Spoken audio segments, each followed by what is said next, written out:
మీ business ఏదైనా మీ ఊర్లో promotion చేయాలంటే అది సుమన్ టీవీతోనే సాధ్యం. ఇప్పుడే సంప్రదించండి. భారతదేశం ఆధ్యాత్మికతకు నెలవు. అనేక దేవుళ్ళు దేవతలను పూజిస్తారు. శివుడు, రాముడు, హనుమంతుడు, దుర్గా, లక్ష్మీదేవి వంటి అనేక దేవుళ్ల ఆలయాలున్నాయి. ఎంతో భక్తి శ్రద్ధలతో ఆలయాలకు వెళ్లి తమ ఇష్టదైవాన్ని దర్శించుకుంటారు. అయితే సనాతన ధర్మంలో న్యాయాధిపతి మానవుల కర్మానుసారం మరణానంతరం శిక్షలను విధించే యముడికి ఒక గుడుంది. భారతదేశంలో 3-4 మాత్రమే యమధర్మరాజు ఆలయాలున్నాయి. అందులో ఒకటి మన తెలంగాణలో ఉంది. అదెక్కడ? దాని విశిష్టత ఏంటో తెలుసుకుందాం.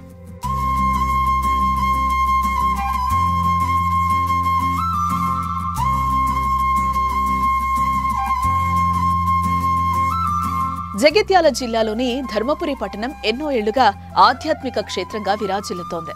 ఇక్కడ శ్రీ లక్ష్మీ నరసింహస్వామి దేవాలయంతో పాటు వెంకటేశ్వర స్వామి, వేణుగోపాల స్వామి, ఆంజనేయ స్వామి, రామాలయం, రామలింగేశ్వర స్వామి, సంతోషిమాత ఆలయాలున్నాయి.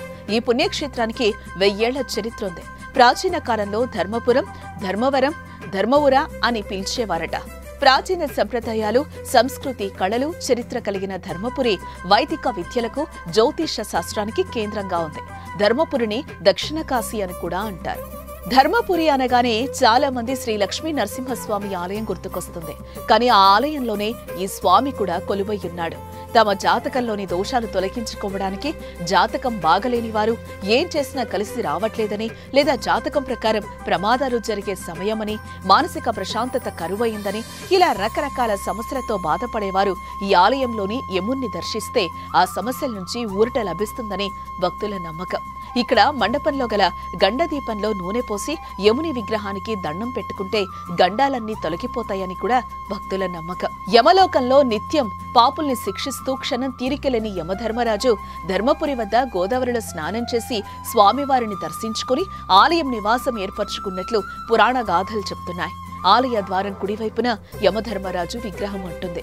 యమధర్మరాజుని దర్శించుకుని నృసింహుణ్ణి దర్శించుకోవటం ఆనవాయితీ. పూర్వం ధర్మవర్మ అనే రాజు ధర్మప్రవర్తుడై ప్రజలందరినీ ధర్మ మార్గంలో నడిపించి 4 పాదముల ధర్మంతో ఈ క్షేత్రాన్ని పరిపాలించినందుకు ధర్మపురి పేరొచ్చిందని పురాణాల్లో చెప్పారు. ధర్మరాజ మహాకాయ దక్షిణాధిపతయే నమః రక్తనేత్ర మహాబాహో మమ పీడాం నివారయ.